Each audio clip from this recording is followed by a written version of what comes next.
សម្ដេចតេជោហ៊ុនសែនទស្សនវិភាគលបែងជ្រមុជទឹកកម្ពុជាថៃ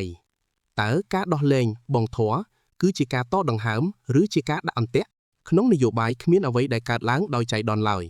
ការដោះលែងលោកថាក់ស៊ីនស៊ីណាវ៉ាត់ត្រាបងធរឲ្យមានសេរីភាពចំពេលដែលថៃកំពុងជួបវិបត្តិសេដ្ឋកិច្ចនិងបញ្ហាព្រំដែនដ៏តានតឹងជាមួយកម្ពុជាគឺជាសេណារីយ៉ូដែលត្រូវបានរៀបចំយ៉ាងម៉ត់ចត់បំផុតសងីលបែងអុករបស់ថៃប្រើរូបភាពមិត្តភាពដើម្បីបិទបាំងការលេបត្របាក់បច្ចុប្បន្នថៃកំពុងស្ថិតក្នុងស្ថានភាពផ្ទាល់ច្រកការប្រកាសលុបចោល MOU 44និងការប្រឈមមុខជាមួយកសិករដែលគ្មានទីផ្សារបានធ្វើឲ្យថៃបាត់បង់ដង្ហើមសេដ្ឋកិច្ចការដោះលែងលោកថាក់ស៊ីនគឺជាការបញ្ជូនអ្នកនាំសារពិសេសមកកម្ពុជាក្នុងគោលបំណងច្បាស់លាស់យុទ្ធសាស្ត្រតាក់ចិត្តបង្ហាញរូបភាពថាថៃនៅតែផ្ដល់តម្លៃដល់មិត្តភាពចាស់ដើម្បីបង្វែរដានពីរឿងការឈ្លានពានទឹកដីខ្មែរដែលបច្ចុប្បន្នថៃកំពុងកាន់កាប់រហូតដល់67កន្លែងយុទ្ធសាស្ត្រសង្កត់សង្កិនប្រើឥទ្ធិពលផ្ទាល់ខ្លួនរបស់លោកថាក់ស៊ីនមកលួងលោមឬគៀបសង្កត់លោកហ៊ុនសែនឲ្យបន្ទន់អេរយាប័តរឿងព្រំដែន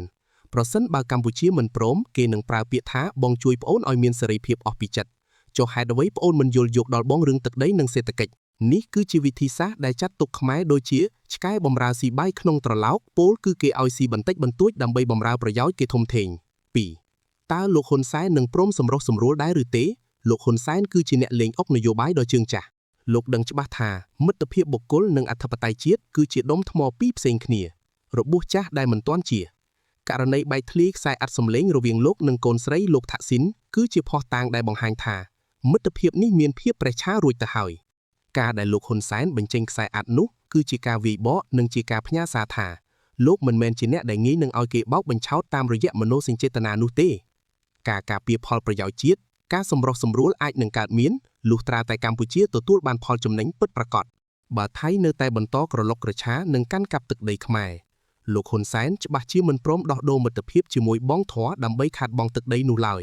សៀន3លបែងជ្រមុជទឹកអ្នកណាដង្ហើមខ្លីពាក្យដែលលោកថាក់ស៊ីនធ្លាប់និយាយថាចំនួនកម្ពុជានិងថៃគឺប្រៀបដូចជាលបែងជ្រមុជទឹកអ្នកណាជ្រមុជបានយូរជាងអ្នកនោះគឺជាអ្នកឈ្នះហើយអ្នកដង្ហើមខ្លីនឹងត្រូវស្លាប់នៅតែមានសុពលភាពថៃកំពុងជ្រមុជទឹកដោយភាពភ័យខ្លាចវិបត្តិសេដ្ឋកិច្ចនិងសម្ពាធផ្ទៃក្នុងទើបត្រូវបង្ខំចិត្ត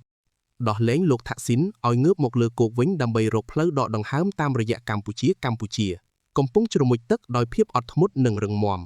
ការដែលកម្ពុជាមិនចុះញ៉ាំរឿងព្រំដែនគឺជាការបង្ខំឲ្យថៃត្រូវងើបមកដកដង្ហើមនិងសុំចរចាមុនខ្ញុំសន្និដ្ឋានថាការដោះលែងលោកថាក់ស៊ីនគឺជាយុទ្ធសាស្ត្រផ្ចាញ់ផ្ចាលដែលបង្កប់ដោយភាពអយុត្តិធម៌ថៃព្យាយាមដើរតួជាអ្នកជួយប៉ុន្តែបំណងពិតប្រាកដគឺដើម្បីលេបត្របាក់ផលប្រយោជន៍ជាតិខ្មែរក្នុងនយោបាយបើស្គាល់ដល់បន្ទប់ដេកគ្នាហើយក៏ត្រូវស្គាល់កំបិតដែលលាក់ក្រោមខ្នើយឲ្យច្បាស់ដែរ Like, share and follow more